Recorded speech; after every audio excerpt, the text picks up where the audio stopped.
Hello बच्चों, jetty academy में आप लोग का स्वागत है। मेरे प्यारे बच्चों, मैं पिछले कक्षा में टोटल ट्रीगो को पढ़ा दिया। ठीक है, ए टू जेड। अगर कोई बच्चा को कोई प्रॉब्लम है, ठीक है, कोई दिक्कत है, तो वो कमेंट करके बताइए। ठीक है, और पूरा ट्रीगो को कंप्लीट कर दिया। बस आपको रिवीजन करना है और उसके बाद टेस्ट भी चलेगा ट्रीगो का। ठीक है, और जिस दिन टेस्ट लेंगे उस दिन लाइव आएंगे। ठीक है, लाइव में टेस्ट के दिन जो है लाइव आना। तो मेरे प्यारे बच्चों, अब जो है ट्रीगो को कंप्लीट करने के बाद, इनवर्स ट्रिगोनोमेट्रिक फंक्शन को कंप्लीट करने के बाद हम लेके आए हैं वो है मैट्रिक्स। तो इसमें बहुत सारे बच्चे से मैंने पूछा था कि बाबू, अगर आप मान लिया जाए बोलेंगे कि हाँ सर मैट्रिक्स नहीं पढ़ा के आप जो है कैलकुलस स्टार्ट कर दीजिए, तो कैलकुलस स्टार्ट कर देता। क्योंकि कोई बच्चा का कोई कमेंट नहीं आया, जिसके कारण जो है मैं अब मैट्रिक्स ही अभी पढ़ाऊंगा। और कैलकुलस जब एग्जाम के 1.5 महीने बच जाएंगे, ठीक है, तब जाके मैं कैलकुलस को स्टार्ट करूंगा। समझ गए? तो कैलकुलस भी बहुत पढ़ना बहुत जरूरी है। बात समझ में आ रही है? हाँ, तो बहुत जरूरी है कैलकुलस पर। कैलकुलस देख ली 44 मार्क्स यानी 44 नंबर का। तो प्यारे बच्चों, तो आप लोग को सभी को जेटी एकेडमी के विथ टीम की ओर से छठ की हार्दिक शुभकामनाएं। तो आप लोग अच्छे से छठ को मनाइए और हंसी खुशी एंजॉय कीजिए। आज से हम नहाए खाए स्टार्ट हो गया है। ठीक है, तो चलिए मैं मैट्रिक्स स्टार्ट कर रहा हूं। ठीक है, मैट्रिक्स का बहुत लाइफ में बहुत बड़ा योगदान है। ठीक है, इनको जो ये मैट्रिक्स के खोज करने वाले हैं, जो मैथमेटिशियन, वो कैंटोर है। बात समझ में आ रही है? और देखिए इसका लाइफ में क्या यूज है। अगर लाइफ की बात किया जाए तो लाइफ में तो बहुत सारा यूज है। हम छोटे छोटे काम को ही इसी के जरिया करना पड़ता है, मैट्रिक्स के जरिया। और अधिकतर इसका यूज जो है कंप्यूटर विभाग है ना, जैसे कंप्यूटर में रो कॉलम आप लोग जानते होंगे, वो अभी अब बताएंगे तो समझ में आएगा, है ना। कि जैसे क्या कि खड़ा सोया हुआ है ना, जो खड़ा रहता है स्तंभ कहलाता है, वो कॉलम कहलाता है। और जो सोया रहता है बाबू, वो रो कहलाता है। बात समझे?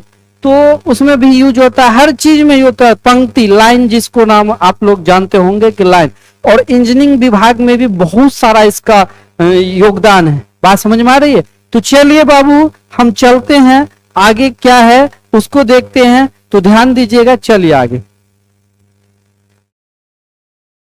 तो 12वीं क्लास गणित अवयव, ठीक है बाबू, अवयव हम लोग पढ़ेंगे। क्या पढ़ेंगे? अवयव। तो अवयव जो होता है मैट्रिक्स कहलाता है ना, अवयव। तो मैट्रिक्स लाइफ में हम अभी जो इंपॉर्टेंट बात है मैट्रिक्स के बारे में उसको बता चुका हूं। ठीक है, तो आगे कुछ है। तो जो मैट्रिक्स का डिफिनेशन है, ठीक है, तो मैट्रिक्स का जो डिफिनेशन है बाबू, क्या है मैट्रिक्स का डिफिनेशन?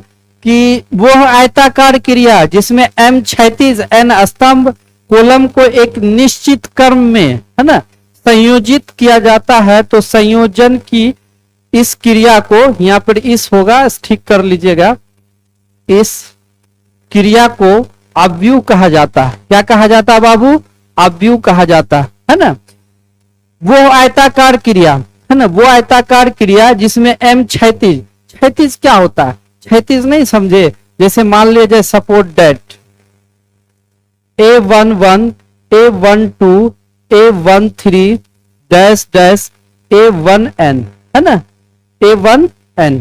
अब जैसे A21 A22 A23 dash dash A2n, ठीक है बाबू, A31 A32 A33 dash dash dash A3n। बात समझ में आ रही है बाबू? अब चलिए नीचे चलते हैं। A1 A1m, इधर यहाँ डैश डैश कर लीजिए, या डैश जो भी चीज करना है डैश डैश कर लीजिए। नीचे A1m A12 डैश डैश कर लीजिए, A1m3 डैश डैश, है ना, AMN। ठीक है, ये जो हो गया बाबू, क्या हो गया? m गुने n का जो ऑर्डर का ये एक मैट्रिक्स हो गया। क्या हो गया? मैट्रिक्स। यानी ये A11 A12 A13 dash dash A1n और नीचे AM1 AM2 AMN3 A dash dash AMN, यानी m इसका जो ऑर्डर होगा, इसका ऑर्डर जो होगा बाबू वो होगा m गुने n के फॉर्म में। क्या होगा? m गुने n के फॉर्म में। तो चलिए आगे चलते हैं, और बात जाननी है अभी। अब चलिए 36 स्तंभ और रो कॉलम है ना, अवयव के 36 स्तंभ और रो एंड कॉलम के बारे में हम जानेंगे। जैसे सपोज डेट बाबू, यहाँ 1 है, यहाँ 2 है, यहाँ 3 है, यहाँ 4 है, यहाँ 5 है, यहाँ 6 है, यहाँ 7 है, यहाँ 8 है, यहाँ 9। ठीक है बाबू।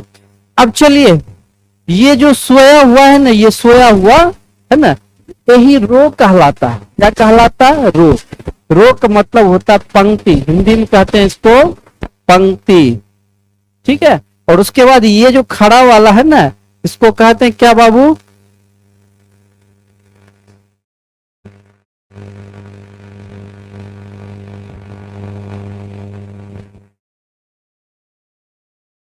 कॉलम कहते हैं।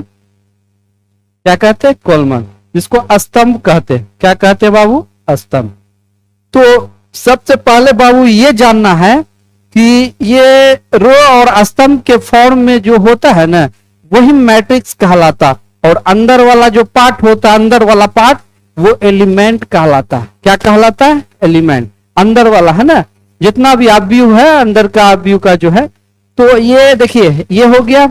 अब जैसे मान लिया ये दिया हुआ है 6 3 2 4 3 1 6 2 1।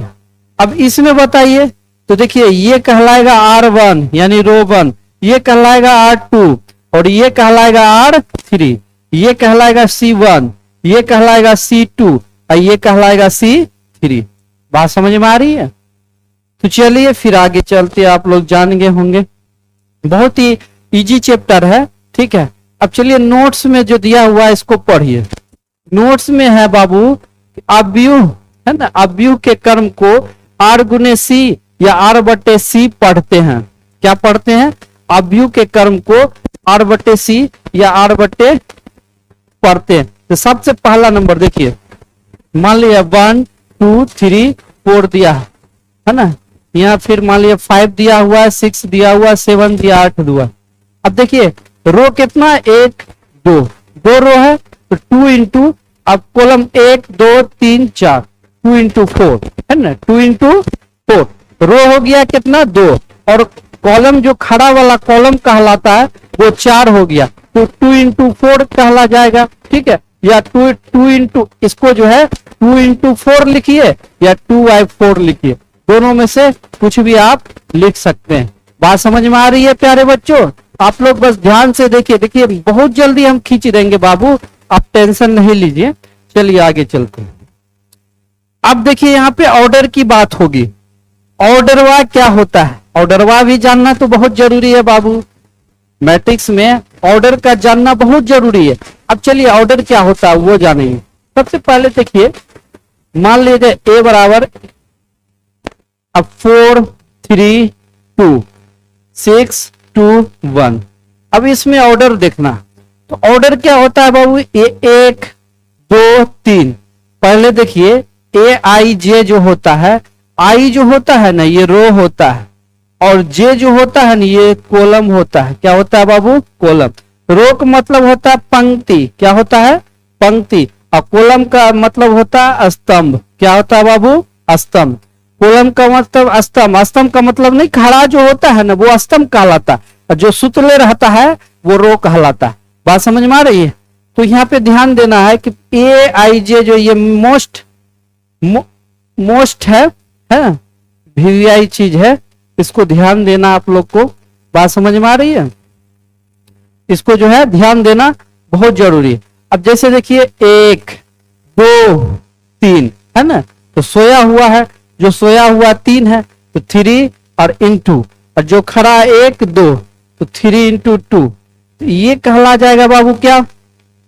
3/2 ऑर्डर का। कितने ऑर्डर का है? 3/2 ऑर्डर। अब जैसे मान लिया जाए सपोज दैट 2x2 ऑर्डर का यहाँ क्वेश्चन दिया हुआ, तो मान लिया 4 2 3 1, ठीक है, 4 2 3 1, तो 4 2 3 1 ये 1 2, 2 इंटू 1 2, 2x2 ऑर्डर का हो गया, समझे, क्या हो जाएगा 2x2 ऑर्डर का, बात समझे। अब चलिए यहाँ पे मान लिया 3x5 का है, तो 3 रो, 1 2 3 4 5, ठीक है, 6 7 8 9 10, यहाँ 11 12 13 14 15, ठीक है, 1 2 3 3 हो गया। अब 5 का 1 2 3 4 5, 3x5 का हो गया बाबू, कितना हो गया 3x5 का ऑर्डर का, ये कंप्लीट हो गया। तो ये सब बात इजी है, कोई भारी चीज नहीं है, बिल्कुल हल्का है, बस आपको समझना है। सेक्शन क्लास था, ज्यादा नहीं जानना है, ठीक है। तो आज इतना ही रहने दीजिए, तो नेक्स्ट लेक्चर में हम मिलेंगे, ठीक है, नेक्स्ट लेक्चर लेके आएंगे। तो आज के लिए इतना ही। जय हिंद दोस्तों, जय हिंद।